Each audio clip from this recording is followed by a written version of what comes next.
Eh bien, salut à tous les amis, c'est Seriolan et aujourd'hui on se retrouve pour une toute nouvelle vidéo. Aujourd'hui, vidéo très très spéciale, pardon.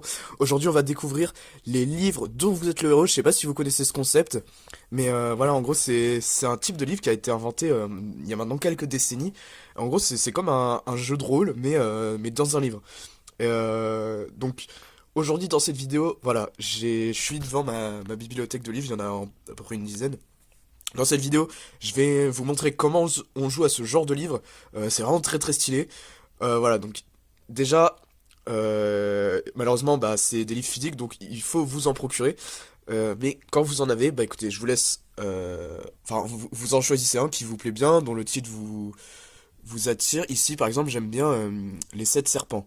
Voilà, donc il est ici. Je me saisis du livre en question. Vous voyez la couverture très très stylée, hein. Ça se passe souvent dans des univers d'Heroic Fantasy, voilà. Voilà, sorcellerie, 4 volumes, blabla. Bon, on s'en fout. Euh, voilà, vous avez votre livre. Voilà, je vous retrouve tout de suite, coupure, et on va se retrouver pour le gameplay en lui-même. Voilà, donc je vous retrouve ici devant notre livre. Vous devez avant tout vous munir de 2 dés hein, qui vont être très utiles et d'une feuille bah, pour noter par exemple votre équipement ou vos statistiques. Voilà, donc on va pouvoir commencer la lecture dès maintenant. Vous voyez que ici le livre prévoit déjà des pages où vous pouvez noter votre habileté, endurance, etc., toutes vos stats et votre équipement. Euh, et ça, vous allez devoir le déterminer vous-même au début de la partie. Alors, où est-ce que ça se trouve? Voilà, c'est ici. Habileté, endurance et chance. Lancez un dé. Donc voilà, vous voyez qu'on a besoin d'un dé. Et oui, et du coup, la feuille, ça permet de noter ses stats sans écrire sur les livres directement, vu que si vous voulez, par exemple, faire plusieurs parties, bah, vous voulez pas écrire sur votre livre et après, faut gober, c'est chiant. Bon, voilà. Donc on va déterminer donc nos 3 stats principales, ça va être l'habileté, l'endurance et chance. Juste avant ça, faut savoir que dans ce livre, il y a voilà, une sorte de mode facile et mode difficile avec le jeu simple et le jeu du sorcier. Donc si on lit, il y a écrit que les joueurs plus expérimentés peuvent faire le jeu du sorcier, pardon, où vous avez la possibilité d'utiliser la magie.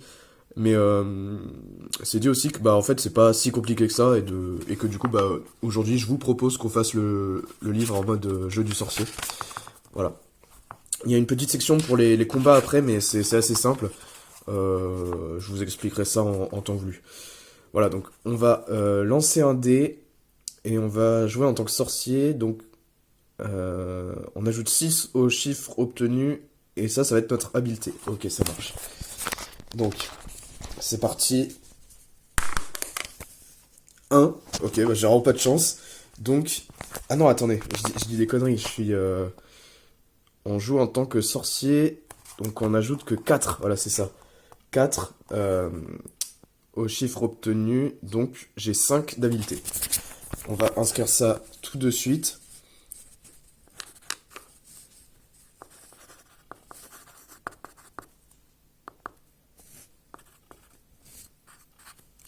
Voilà, j'ai 5 d'habileté. On va faire la même chose avec euh, l'endurance. Voilà. Lancer 2 dés, ajouter 12 au chiffre obtenu. Ok, ça marche. L'endurance, ça va être un petit peu notre vie. L'habileté, ça va être notre force en combat, entre guillemets. Ce qui va nous permettre de faire des dégâts aux créatures. Et ensuite, on aura la chance qui va nous permettre bah, d'influer un petit peu sur le déroulement des combats de ce qui va nous tomber dessus. On a 3. Donc, j'ai vraiment pas de chance sur mes lancers de dés.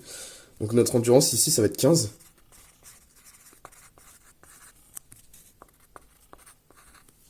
Voilà. Et il ne reste plus que la chance à déterminer, je crois. Lancer à nouveau un dé et ajouter 6. Ok. 2. Ben voilà, j'aurais eu que des tirages de merde. C'est pas grave. Chance. Ajouter 6. Ouais, c'est ça. Ajouter 6, donc... non, pas 7, du coup ça fait 8. Voilà. Euh, donc ça, je vais passer... Blablabla. On nous dit aussi la règle que nos points... voilà, c'est ici. On peut obtenir des points supplémentaires d'habilité, d'endurance et de chance, mais ce total n'excédera jamais mes points de départ. Sauf en de très rares occasions. Voilà, donc ça c'est les pages, je vous disais, d'équipement et tout, mais nous on a notre propre feuille. Ça c'est les combats, je vous expliquerai en temps réel.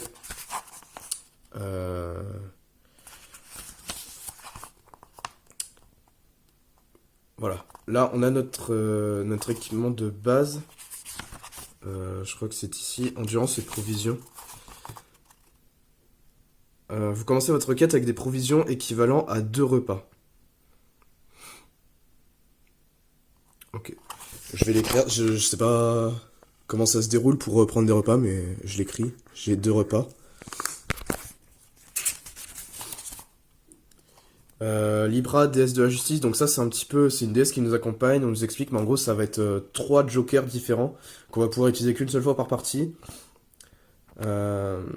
Revitalisation, on peut se ramener à notre niveau initial d'ambiance, d'habilité et de chance. On peut fuir une fois et on peut neutraliser des mauvais sorts et de la guérison. Voilà. Voilà, équipement et provisions. C'est là que je voulais voir. On dispose une épée et un sac à dos.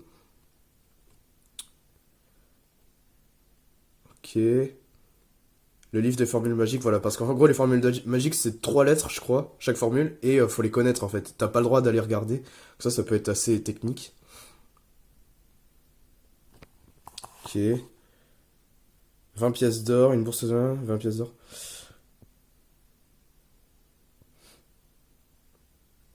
Ok. Donc, déjà, je vais écrire tout ça. Épée, sac à dos. Donc, on va écrire équipement. Épée. Merde, je suis désolé, c'est un peu dur à filmer. Sac à dos. Et 20 pièces. Est-ce qu'il y avait d'autres trucs? Vendre des provisions qui ont besoin de 2 repas, ouais, comme on l'avait vu tout à l'heure. Bon, je crois que c'est tout. Ok. Donc là, la légende de la couronne des rois, c'est un petit peu le prologue. Voilà. Là, l'aventure commence vraiment, on nous explique le lore et tout. Bon, écoutez, vous lisez si vous voulez, je vais défiler comme ça, moi je m'en fous un petit peu, je suis là pour le gameplay. Voilà. Merde. Tac. Voilà.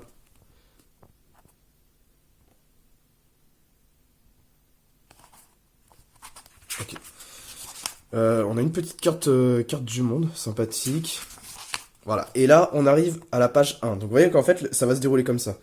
On va avoir des numéros. Enfin, en fait, c'est pas vraiment des numéros de page, mais c'est des numéros de scénario.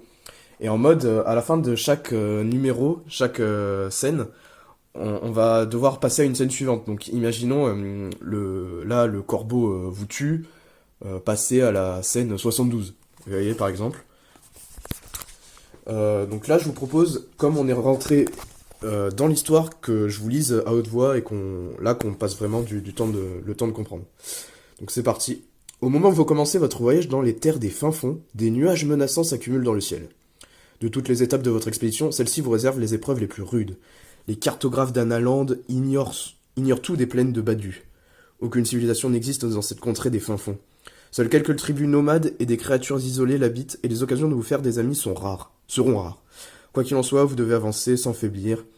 Le bruit de vos pas sur la piste à peine tracé rond, seul l'inquiétant silence qui plane alentour. Et si ce n'est la grande muraille de la cité de Carré qui s'élève derrière vous, le paysage est totalement désert, sans végétation ni relief. Nulle forme ne se dessine à l'horizon. Après 1 heure de marche, rien n'a changé. Pourtant, loin derrière vous, vous percevez de faibles cris d'oiseaux qui bientôt s'amplifient et se rapprochent rapidement de vous. Une pensée vous traverse l'esprit, vous figeant sur place. S'agirait-il d'hommes-oiseaux du pays de Xamen? Non, ils ne s'aventureraient pas aussi loin de leur repère. De corbeaux? Non, leurs croissements ne sont pas aussi perçants que ces cris. Alors, vous vous retournez pour faire face à vos poursuivants. À ce moment, semblant crever le ciel, une forme noire fond sur vous et vous avez juste le temps de faire un brusque mouvement sur le côté pour éviter les serres acérées d'une espèce de monstrueux rapace. D'un geste, vous saisissez votre arme, mais l'oiseau qui vient de vous frôler reprend son vol et s'élève dans les airs pour rejoindre ses congénères. Car, à présent, 4 sombres faucons de la nuit tournoient au-dessus de votre tête, prêts à l'attaque. Qu'allez-vous faire face à ces créatures? Vous pouvez vous servir de votre arme. Rendez-vous au 258 ou recourir à la magie. Euh... Attendez, mais... Rendez-vous au centre... Ah, ok, c'est ça. Oui, non, putain. Je lisais la suite, mais en fait, ça, c'est la scène 2, donc on s'en fout. Donc, on a deux choix. On peut recourir à notre arme ou se servir de la magie. Alors, étant donné que la magie, pour l'instant, j'y comprends R, on va peut-être aller faire un tour pour essayer de comprendre ensemble, parce que je pourrais pas vous expliquer comment ça marche non plus. Donc, on va aller au 178. 178, je cherche... 178. Quelle formule magique allez-vous utiliser? Putain, merde. Si vous ne connaissez aucune de sa formule, vous allez devoir dégainer votre arme. Rendez-vous au 258. On va... Est-ce qu'on entend une au hasard? Merde. Ah, j'aurais peut-être dû lire les... Alors, si vous voulez, bah attendez, on va tricher un peu, mais c'est pour le bien de la vidéo. On va aller voir lire les formules magiques, parce que c'est... je crois que c'est page 256. Attendez. Merde, si vous...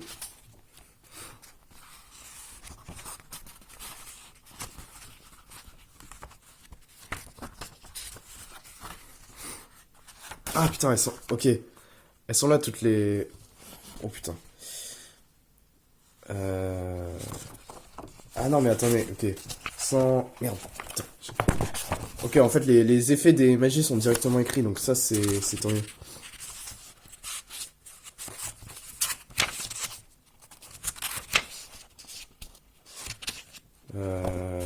Merde, c'était où? Sans... Le corbeau. 178, ok, c'est ça. 178.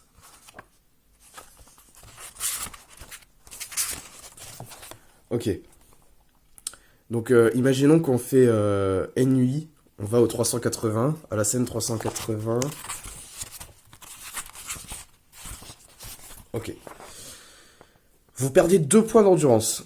Vous prononcez la formule et vous attendez qu'elle produise son effet. Rien ne se passe. En effet, le sortilège en question ne peut être utilisé qu'en espace clos et non en plein air.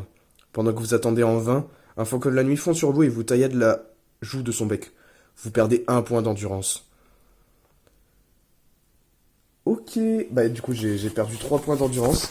Notre endurance c'est un petit peu nos PV hein, si vous voulez. J'ai perdu 3 points d'endurance. On passe de 15 à 12. Bon, écoutez, on va y aller à l'épée. Hein. La magie c'est bon, c'est pour les cons. 258. Voilà. On va utiliser notre épée. On arrête les conneries. 258. Non, 255. 258. Vous tirez votre arme en attendant que les faucons de la nuit passent à l'attaque. Ils décrivent des cercles en prenant de plus en plus de vitesse, puis fondent sur vous en formation d'attaque.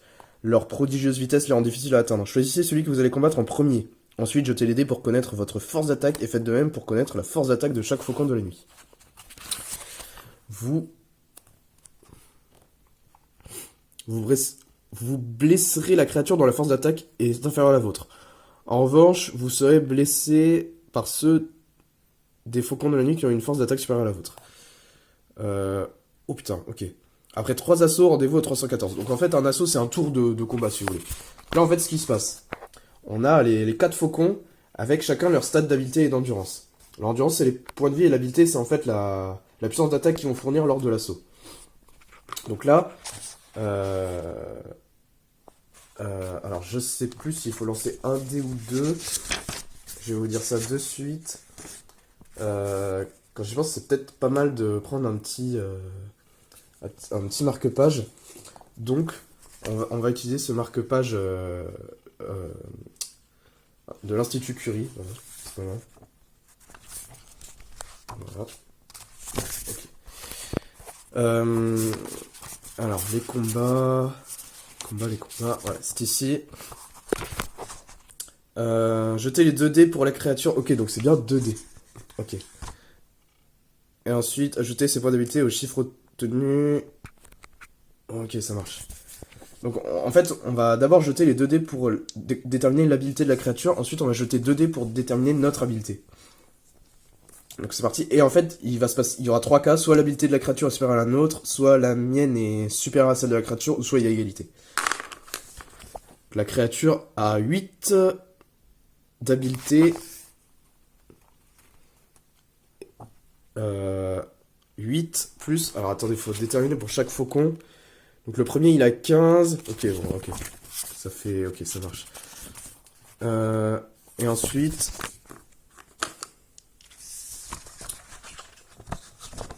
Putain. Je suis désolé, c'est compliqué de tout gérer. Ensuite, je fais pour moi, j'ai 5. J'avais 5 d'habileté de base. Ça me fait 10, donc bah, je me fais démonter la gueule. Je me fais démonter la gueule. Ouais. Alors, je sais plus, est-ce que les 4 m'attaquent ou...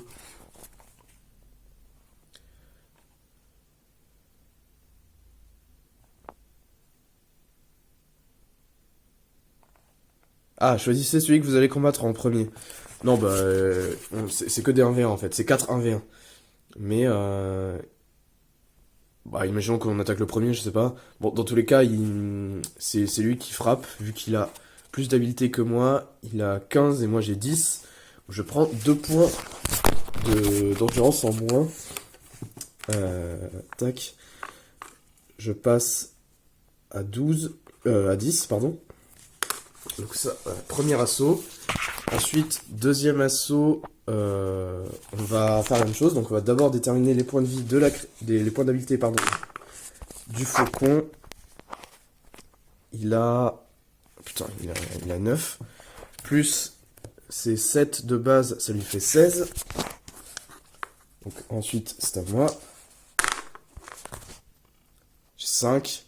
Bah, plus mes 5 de base, ça fait 10. Donc je me fais encore picorer la gueule. On passe à 8 points d'endurance. On refait la même. Dernier tour.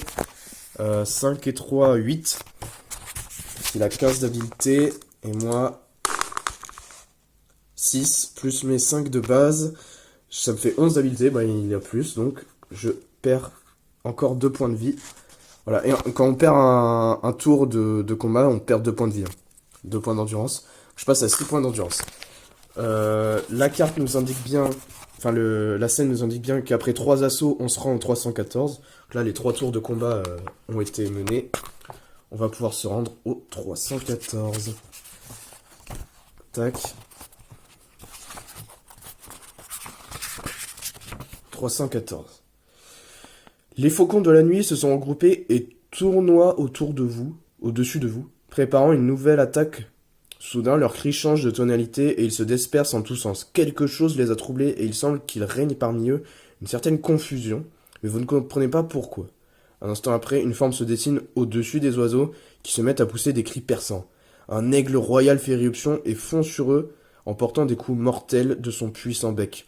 La fortune vous sourit et vous reprenez courage. En effet, les aigles royaux sont des rapaces élevés au royaume d'Analand et entraînés spécialement à la guerre.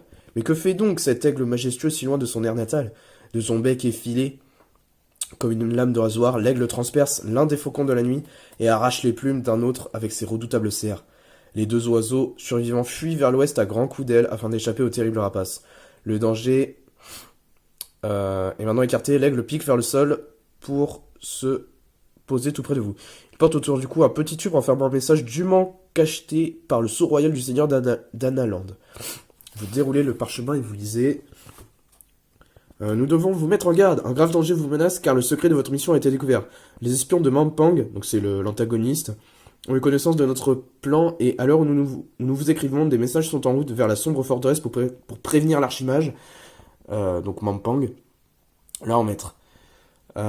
Ces messagers sont les âmes damnées de l'archimage. 7 serpents qui doivent avoir maintenant atteint les terres des fins fonds, où ils doivent se séparer pour continuer leur voyage chacun de leur côté. Si vous en avez encore la possibilité, partez à leur recherche, car ils devront s'arrêter pour reprendre des forces. Si vous ne détruisez pas ces créatures, Dieu seul sait le sort qui vous sera réservé lorsque vous atteindrez Mampang. Un conseil, allez trouver Shadrach l'ermite. Il peut vous être d'une aide considérable. Puisse votre entreprise être couronnée de succès. Voilà. Vous vous retournez pour faire face au grand oiseau qui vient de vous apporter ce précieux message, mais il a disparu. Sa mission accomplie, il se retourne certainement vers le royaume d'Analand, volant en toute sécurité à haute altitude pour se dérober aux regards ennemis. Vous lisez attentivement le message et vous le glissez soigneusement sous votre tunique, car il renferme de judicieuses instructions. Si vous voulez mener votre mission à bien, vous devrez impérativement supprimer les messagers de l'archimage. Il y a un petit dessin de l'archimage avant qu'il n'atteigne Mampang. Rendez-vous au 48. Allez, c'est parti.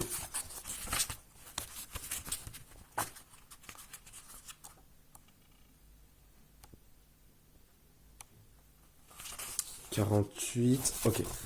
48, c'est ici. Des petites branches entrelacées forment une figure humaine. Ok, donc on a un petit dessin ici. Alors. Roc de la queue de poisson. Il vous y attend. Attendez, c'est ça le 48? Ah non, ok, le texte commence avant. Ok. Durant plusieurs heures, vous poursuivez votre marche à travers les arides terres des fins fonds. À l'horizon, vous apercevez un arbre solitaire dépourvu de feuilles et vous vous dirigez vers lui. Vous pouvez prendre un repas si vous le désirez, vous gagnez 2 points d'endurance si c'est votre premier repas de la journée. Bah écoutez, oui, je vous propose qu'on prenne un repas. Et du coup, 2 repas passent à 1, mais notre endurance passe à 8. Voilà, ça c'est fait. Un bruit dans les branches attire votre attention. Vous levez les yeux et entendez une voix qui vous rappelle par votre nom. Au fait de l'arbre, de petites branches sans feuilles sont entrelacées et forment une figure humaine, le visage d'un vieil homme. Il s'adresse à vous d'une voix solennelle. Je sais que vous êtes à la recherche de Shadrach de Badu. Pour le trouver, vous devez poursuivre votre chemin vers l'est et aller jusqu'au roc de la queue de poisson. Il vous y attend. Une brise soudaine agite les branchages de l'arbre. Quand elle s'apaise, le visage s'est évanoui. Vous pouvez soit vous diriger vers l'est comme vous l'a conseillé l'apparition, 150, soit continuer vers le nord. Bah écoutez, on va suivre ce que nous dit l'aventure. Hein. On va aller au 150.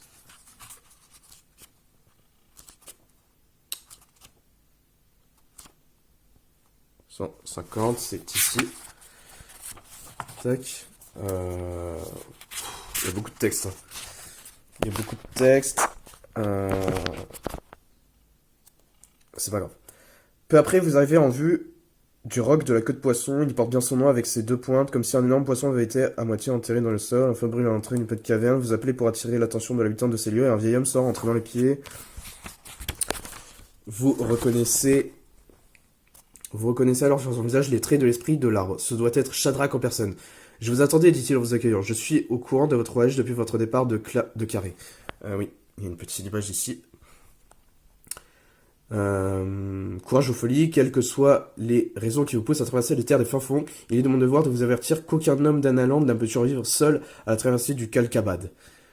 Entrons discuter à la chaleur du feu. Je peux peut-être vous aider. Mais avant tout, je voudrais savoir ce qui se passe dans la citadelle de Carré.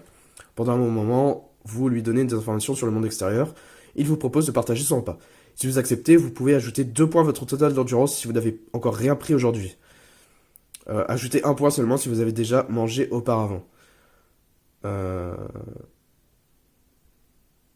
donc il partage son repas. Mais en soi, ça prend pas mon repas, du coup, si j'ai bien compris. Donc évidemment, on va le faire. Hein. Ça fait passer mon endurance à 9. Voilà. Vous avez hâte d'écouter ces révélations au sujet des messagers de Mampang. Il commence enfin. Ah, les 7 serpents. Ils se trouvent en effet dans les terres des fins fonds. Mais j'ignorais qu'ils rapportaient des informations sur votre compte à Mampang. Je vais vous dire tout ce que je sais à leur sujet, car je ne les compte vraiment pas parmi mes amis. La légende raconte qu'il y a 12 ans, l'archimage de Mampang terrassa une hydre géante qui habitait dans les grottes du Oxamen. Cette créature s'était révélée un adversaire si acharné que l'archimage emporta ses 7 têtes, où il fit usage de la magie noire pour les ressusciter en 7 serpents ailés. Ces serpents devinrent ses messagers personnels et en signe de dévotion, il voit chaque serpent à l'un de ses propres dieux. En contrepartie, pour aider l'archimage, les dieux conférèrent leur propre pouvoir à ces abominables créatures. Le pouvoir du soleil fut octroyé au serpent du soleil, le pouvoir de la lune au serpent de la lune. La puissance de la terre, de l'eau, du feu et de l'air fut respectivement attribuée aux 4 autres serpents, et le dernier, le serpent du temps, reçut peut-être le plus grand pouvoir. Cependant, chacun d'eux a un point faible. Découvrez cette faiblesse et vous pourrez les vaincre. Sinon, Un simple mortel comme vous n'aura aucune chance contre leur pouvoir. Les serpents gardent le secret de leur propre vulnérabilité, comme la prunelle de leurs yeux. Pour ma part, je n'en connais qu'un. Il arrive que le serpent de l'air quitte son corps et se transforme en un nuage gazeux. Mais il ne peut rester dans cet état que quelques minutes et mourra s'il ne réintègre pas son corps à temps. Détruisez son enveloppe laissée sans protection et vous détruirez du même coup la créature. Ok. Petit indice pour le serpent du temps. Il se fait tard. Vous pouvez passer la nuit dans l'antre de Shadrach et gagner ainsi 3 points d'endurance. Bah ouais. On va faire ça. On repasse à 12.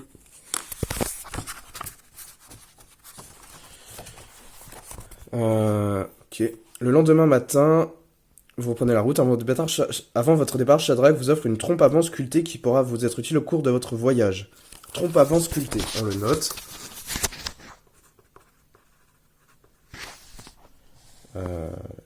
Ici. Merde. Voilà.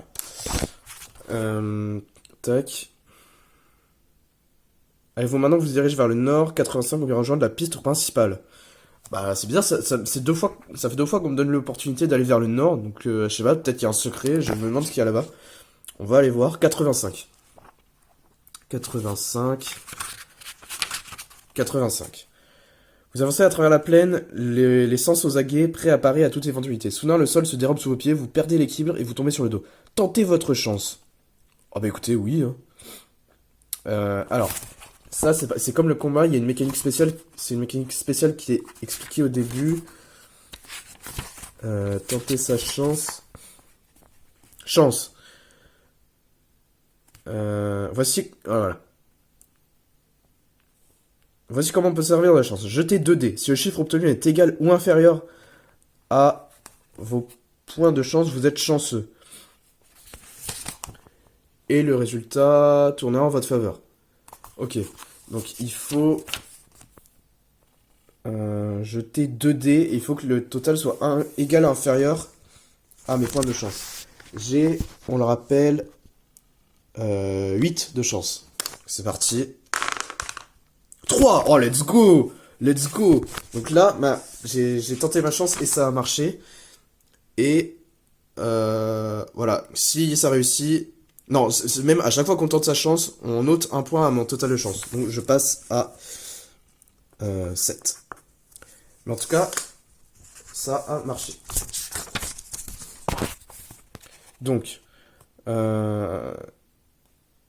blablabla. Si vous êtes chanceux, rien ne s'est brisé. Alors que vous vous relevez, vous voyez le sol se fissurer. Wow. Ok, le dessin fait un peu peur. 2 longues pinces surgissent de terre. Devant vous, et 2 longues pinces surgissent de terre. La faille s'élargit en un scarabée géant de Badu. Et un scarabée géant de Badu en sort et se dirige en blanc vers vous. Comment allez-vous le combattre? Formule magique. Bon, c'est mort, hein, nique la magie. Ou bien avec votre arme. 286. 286.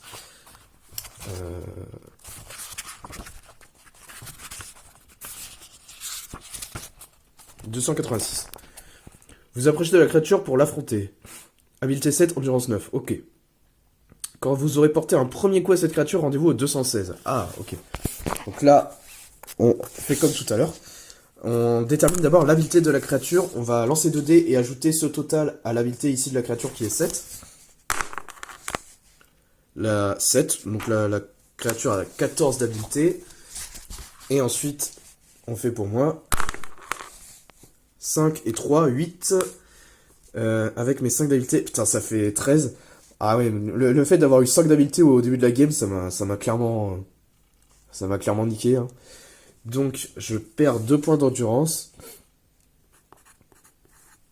Je passe à 10. On refait. 8. Donc, plus les 7 qu'il a, il a 15. 5. Évidemment, je suis en dessous. Donc, je passe à 8 d'endurance. On refait. 4 et 2, 6. Il a donc 13. Ok, pardon. Petit bug. Il a donc 13 d'habileté. Et je fais pour moi. 5 et 2. Ça me fait 7, plus mes 5, ça fait 12. Je suis toujours en dessous. Je prends 2 points de dégâts. Je passe à 6 d'endurance. Alors attention, parce que si je tombe à 0 d'endurance, je suis mort. 6, plus les 7 d'habileté, il a 13. Je lance pour moi. Ah, 11. 11 plus mes 5, ça fait 16. En tout cas, je suis au-dessus de son habileté. Donc je lui porte un coup. Il a 9 d'endurance, il passe à 7.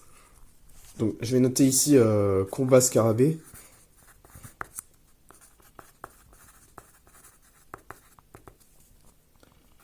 Il passe à 7. Et la scène nous avait bien précisé, quand vous aurez porté un premier coup à cette créature, rendez-vous au 216. C'est ce qu'on va s'empresser de faire. Tac. 216. Alors que vous frappez la bête, un bref jet de liquide s'échappe de sa gueule et atteint votre jambe. Une sensation de brûlure vous met en alerte. La baffe du scarabée est un acide qui attaque à coup sûr la chair. Cette brûlure vous fait perdre 1 point d'endurance. Continuez le combat. Donc déjà je note. On passe à 5 points d'endurance. À chaque fois que vous frappez le scarabée, jetez un dé pour savoir si sa baffe acide vous atteint ou non. Ok. Chiffre obtenu 1. Effet. Le jet vous atteint au visage. Vous perdez 3 points d'endurance et vous ne pouvez plus voir de l'œil gauche. 2. Le jet atteint la main qui tient votre arme. Vous perdez 2 points d'endurance et 1 point d'habileté. 3. C'est l'autre main qui est touchée. Vous perdez 2 points d'endurance. 4. Le jet vous atteint la jambe. Vous perdez 1 point d'endurance. 5 ou 6. Le jet ne vous atteint pas. Si vous tuez le scarabée, rendez-vous au 24. Je crois que ça va être la fin de l'aventure. Le scarabée est clairement trop fort. Il me démonte la gueule. Donc c'est parti. Je lance pour avoir l'habileté du scarabée. 9 plus, je crois qu'il avait 7. C'est ça. Donc ça lui fait 13. Moi j'ai 11. Non, 16. 9 plus 7, ça lui fait 16. Il avait bien...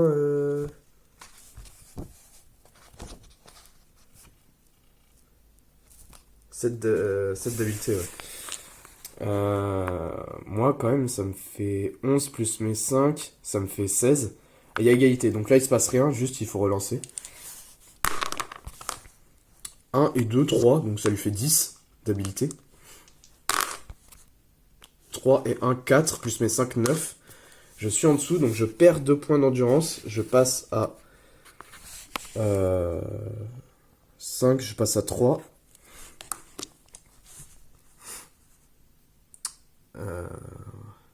C'est compliqué, hein. C'est compliqué. 5 et 2, 7. Plus ces 7, 14. 6 et 1, 7. Plus mes 7. Plus mes 5. Ça me fait 12. Il gagne l'assaut. Je passe à 1 d'endurance. Là, je crois que la run va s'arrêter ici, mesdames, messieurs. Ah, pardon. 9. Plus ces 7 de base. 16. 2 et 3, 5, 10. C'est terminé. Je passe à 0, 2 points d'endurance. Et je meurs dans d'atroces souffrances. Écoutez, voilà. Ce fut comment jouer à un livre dont vous êtes le héros. J'ai vraiment pas eu de chance sur mes tirages de statistiques au début.